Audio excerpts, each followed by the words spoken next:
guys, this is KuKy. Welcome back to my channel. Today I'm going to share with you how I spent $100 on my balcony makeover. As you know, I have been in the progress of transforming my whole apartment. If you haven't already, feel free to check out my previous videos in which I shared all my makeovers for the whole apartment. That includes my living room makeover, my bedroom makeover, my bathroom makeover, a hallway makeover, and a kitchen makeover. And this, the balcony makeover, is actually the last in this series. I hope you're as excited as I am about this. I love what my balcony turned out in the end, and I can't wait to share it with you.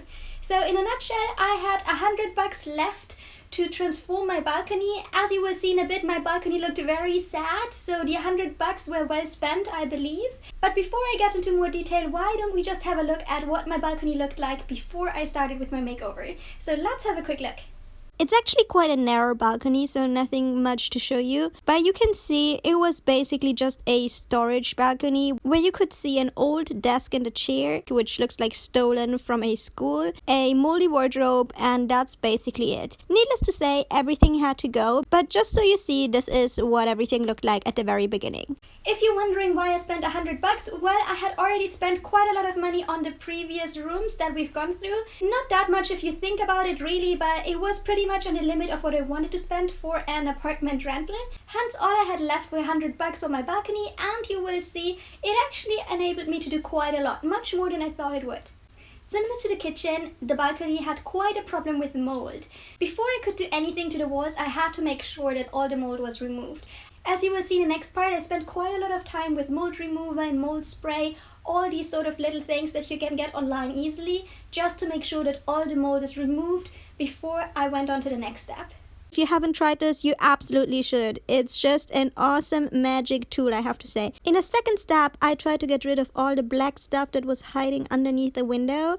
It looked pretty disgusting, and I ended up using this waterproof sealant to close off all the holes, and it's key to cover them all so that the moisture doesn't come inside the balcony going forward. I'm not sure if you remember, but when I was doing my kitchen makeover, I was telling you a story of how neighbors are stalking me. Not sure why. For that reason, same as in the kitchen, it was really important for me that the balcony has some privacy, and the best thing I could think of was to get some window stickers. You will see how I mount them. It's very easy, and the great thing about these stickers that I found is that although I call them stickers, they don't actually have any glue. They stick to the surface with water, and when you want to take them off, you can just take them off. Hence, I wholeheartedly recommend these stickers. They're very easy to put onto the window, and if you get it wrong, you can just take them off and try again. There's no waste whatsoever, and they do a pretty good job. The second factor I really love about these stickers is that it lets all the sunlight come through. It helps as an added layer of privacy, but at the same time, all the sunlight comes through, and I have a very nice lit balcony. That is very important to me. Before you start, measure out your window, then cut the piece into shape. It should be a bit larger than the window, just so you can play around with it. Next, clean your window. Yes, it's really important that your window is completely clean, because once the foil is on top of there, it won't be as easy to clean what is underneath anymore. Then take an empty water bottle and put some water on top of the window, and now it's time to put the plastic foil into place. First, make sure to get all the bubbles out, then use an X-Acto knife in order to get a perfect fit. What I love about this plastic foil is that it allows you to adjust to any shape and window that you have. No need to worry about extra small windows, for instance. I'm sure you can make it fit, and it's a very easy task, trust me. If you have seen my videos before, you know that I think everything is boring that doesn't have a personal touch to it. Same in this case. So I used some washi tape in order to get a city skyline onto my windows. It's very easy to do. Just make sure you find a color you like. I went for black because I didn't want it to be too colorful, and then just go with your imagination. There are no boundaries whatsoever. The reason why I went for a city skyline is because I thought that if you look out of the window, there should be a skyline. But of course, you can do whatever. Now, as I said earlier, getting the mold off the walls was only the first step in treating the walls. Once everything is dried, the second step was to get on some wall stickers. I'm extremely fond of these wall stickers that I found because they have a 3D feel to them. That's why I decided to get stickers instead of painting the walls. I think it gives a much better feel and consistency. That's why I went for white brick-like wall stickers, and you will see they're very easy to mount to the surface. They do have a sticky surface, so you have to think about how you want to position them, because once they're on there, it is quite difficult to get them off without damaging the wall. You have to be careful with how you want to tackle this project. I started from the left and went on through the right. I recommend you have some consistency, which makes it much easier for you to go through it quickly. Besides having a certain direction from the early beginning, in my case left to right, I do recommend you start from top to bottom in order to have a nice edge on top. Of course, it depends on the surface that you're using. In my case, it doesn't really matter what it looks like at the bottom, hence I decided to go top to bottom. Now make sure to cut the small pieces into place. On either end as well as on the bottom, you will have to use your scissors in order to cut and shape the pieces accordingly. With some patience, this is a very straightforward DIY project. Now to me, I'm not sure why a balcony means outdoor space and maybe grass, nature. Of course, in my apartment, I do not have a garden since I'm on 6th floor, so the balcony is the best thing I can get. And I'm not very good at taking care of plants, unfortunately. So I went for a nature feel out of plastic. I have to apologize. I love the feel of it looking like nature and looking cozy, but because of my work schedule and all the things I'm trying to juggle, I'm not very good at taking care of plants. For that reason, I went for some plastic grass as well as a light chain, and I put both of those together to create a cozy feeling on my balcony. Let me show you how I put that together. I basically just tried it out for the first time. I didn't know whether it would work out, but I'm pretty happy about the end result. It's pretty cute. I love it. I started off by making sure that my light chain is long enough for my balcony. Then I used the grass and put some holes into it using an X-Acto knife.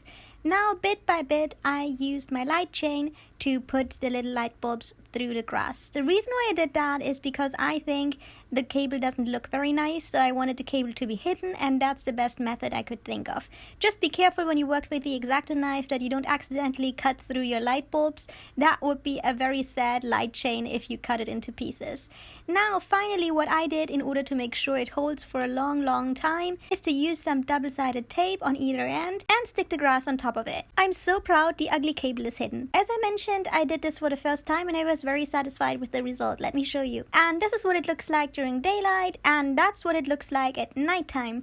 Which view do you prefer? I think for me it's the night view. Where I live, most of the people use the balcony primarily to wash their clothes and dry their clothes. For that reason, the washing machine is on the balcony. My bathroom is much too small for a washing machine, unfortunately. Consequently, I had to find a way to hide the washing machine from sight since it's not that pretty, I believe. And I wanted to make use of some extra storage space since I don't have any table or any shelves on the balcony. I decided to mount a side table to the side of the washing machine so it's on the same level, it doesn't look weird. At the same time, it gives me some space for my suitcase, which is great because I really didn't have a space to put it, and at least it looks a bit tidy and all put together if it's all on the balcony and all has its own space. I recommend you go to Home Depot and have them cut a piece of wood according to the dimensions of whatever you need. In my case, it's pretty much a square, not a perfect square, but that's something I had done outside. Then I came back, drilled in the holes, and made sure that everything fits into place. I ended up getting these L-shaped hooks, which I think worked out pretty nicely for my space. Just make sure you get something that actually withstands the weight that you're planning to put on top of it. As I already said, a lot of people seem to be using the balcony just to wash their clothes, which seems a bit sad to me because the place is still pretty large. I wanted it to be a space where I can wash my clothes, dry my clothes, as well as use the space whenever I'm not washing my clothes, which means I needed a place to sit and maybe a surface to work on. The first step for that project was to get a hammock chair. That was pretty easy. I was very lucky because someone nearby was actually selling a second-hand hammock, so I got it very cheaply, and all I had to do is carry it onto 6th floor, which wasn't that easy because it can be really heavy. As you can imagine, these hammock chairs with their own base, they do have a certain weight to them, and not having an elevator on 6th floor didn't really help, but it was worth it, and I absolutely love how the hammock looks on my balcony. I'm looking forward to using it during the day as well as at night. I'm sure it will be awesome. Obviously, I'm extremely happy that I got it secondhand since $100 I believe wouldn't even have been enough to buy a new one. But since someone moved and really had to just get rid of it, I got it for cheap, and it left me with a lot of room in my budget to get different things for my balcony in addition to that. As always, I do apologize that you couldn't see me carry it up to 6th floor. That was technically impossible because I would have had to film myself while holding this huge thing in my hands, which I couldn't do. It came with these red cushions that fit very nicely into my area, and I decided to get some flowers in order to reinforce my nature feel I wanted to have on the balcony. Now, can you see how this balcony comes together? I think I'm pretty proud of how everything worked out in the end, especially of how cheap this hammock was. As I said, I wouldn't have been able to do it otherwise. Can't wait to try it out soon. With the hammock in place, the last item on my list was to have a table or some sort of small surface where I could put on my laptop, where I could work, or put on some fruits if I wanted to eat on the balcony.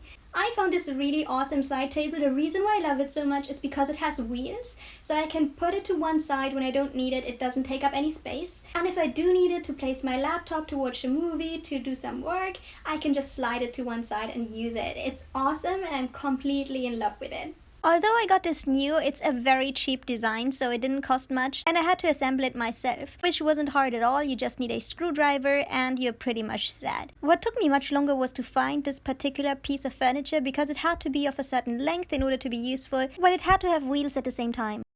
If you have been attentive, you might have realized in my before pics that there's actually no light on the balcony. If you remember, in my hallway makeover, I was mounting a side lamp.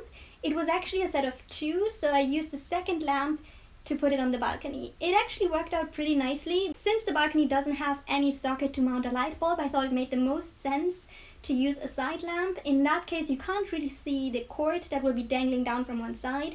If you use the same principle for a ceiling light without there being a socket to it, it would look pretty awful. For that reason, I went for the side lamp. I think it worked out pretty nicely, especially because the lamp is to one side in the corner, so you can't really see the cord when you don't watch too closely.